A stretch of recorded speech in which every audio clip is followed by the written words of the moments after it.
This review is going to cover a GuidedSMILE Chrome Natural FP1, which is our crown and bridge version of GuidedSMILE. So rather than just flattening the bone down to a level plane, which is the most common, we're going to try to preserve some bone and work more with what we have instead of just leveling. So this is a very tricky case. Patient has very deficient bone in the anterior and some bone in the cuspid bi areas, a little bit in the molars. So it's a little bit of a tricky situation, but the purpose here is to allow the implants to be placed where the bone is, and while being able to maintain some bone volume in the posterior, even though we're going to lose some of the anterior and probably have some pink porcelain.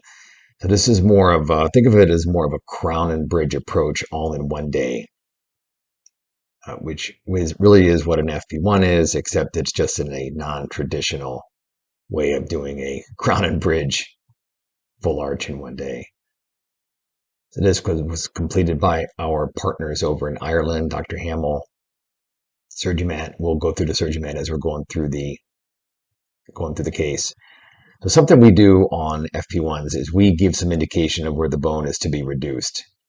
And so this is mostly based on the prosthetic design. So those red areas are pontic areas, and that's it, so that you can seat the prosthesis. So this is a guide, and then often in surgery, the doctor may deviate a little bit from this for whatever observations there are going on. But this is a guide, and you can see here we reduce the bone a couple of millimeters away from the prosthesis so that you have room for biology, tissue, etc. But there may be some more adjustments here.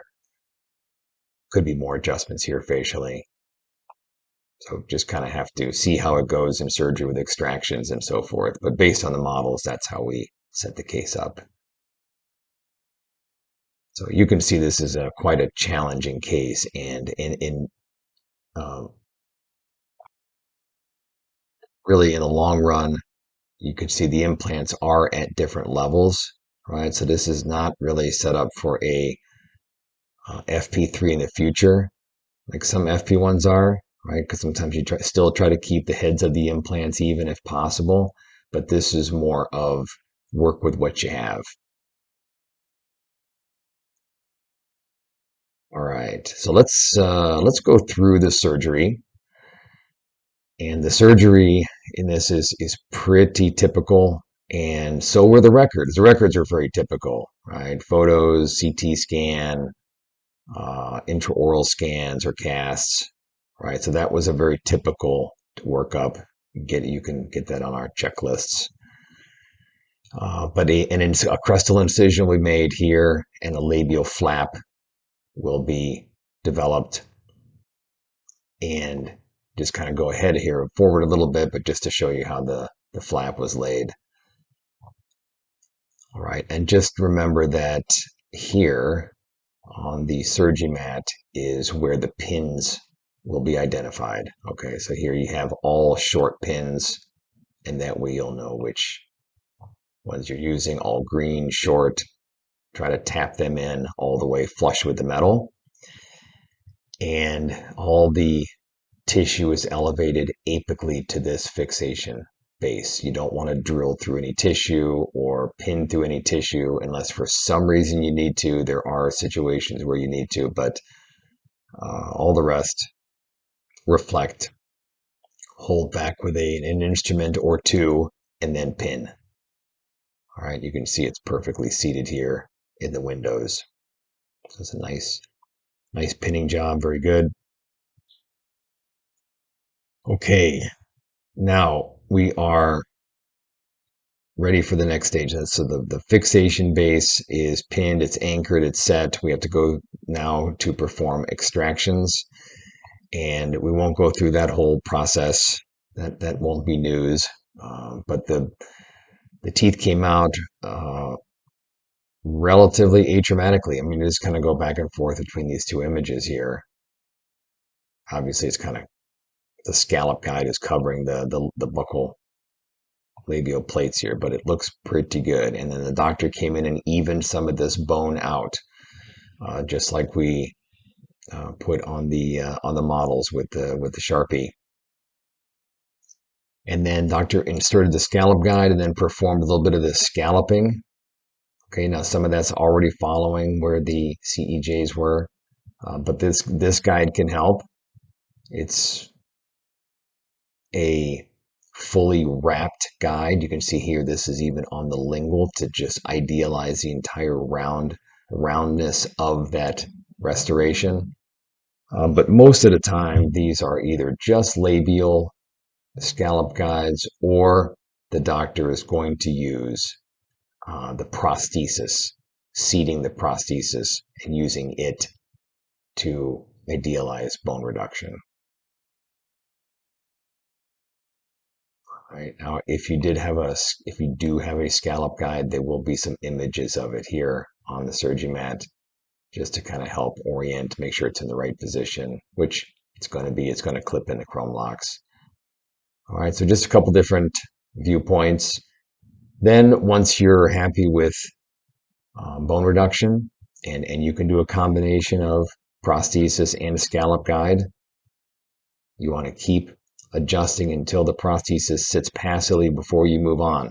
Right? You don't want to have to adjust bone once the implants are in. I mean, ideally, you don't want to. Now, you should not be adjusting bone way down in the sockets, but it's nice to have a passively seating prosthesis before you move on.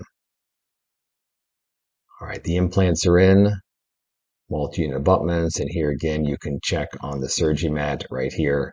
This shows you the placement of the multi-unit abutments and their trajectory. These are straights. All right, they're all straights, which you can see by the little yellow line coming out. This is a little bit older of a SurgiMat. Look a little different now, but they were all in good positions. Right. And then a little out of order there, sorry. And then the prosthesis. The temp cylinders is seated. You can still use the gaskets to protect the MUAs. And then backfill, pick up, obviously with the arms here locked into the chrome locks.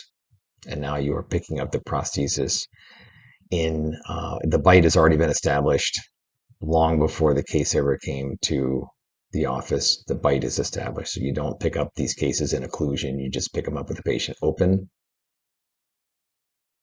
Maybe a little bit too much material here. It's going to be a lot of adjusting.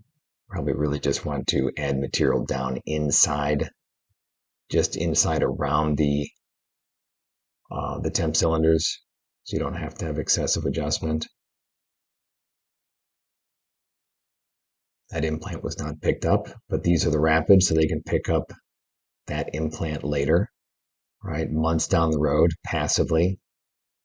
All right, just leave the rapid appliance with that hole. Just take the wings off. Right. And really a nice result. It's really an FP2 with some long teeth. But the nice thing is we're able to preserve the bone in the posterior, especially if there was a sinus issue back here, and then you would not have to have a ramp, or not a ramp, but a flat plane, eliminating all of this bone back here, right? So this was a nice kind of a modified FP1, FP2 situation. Nice work.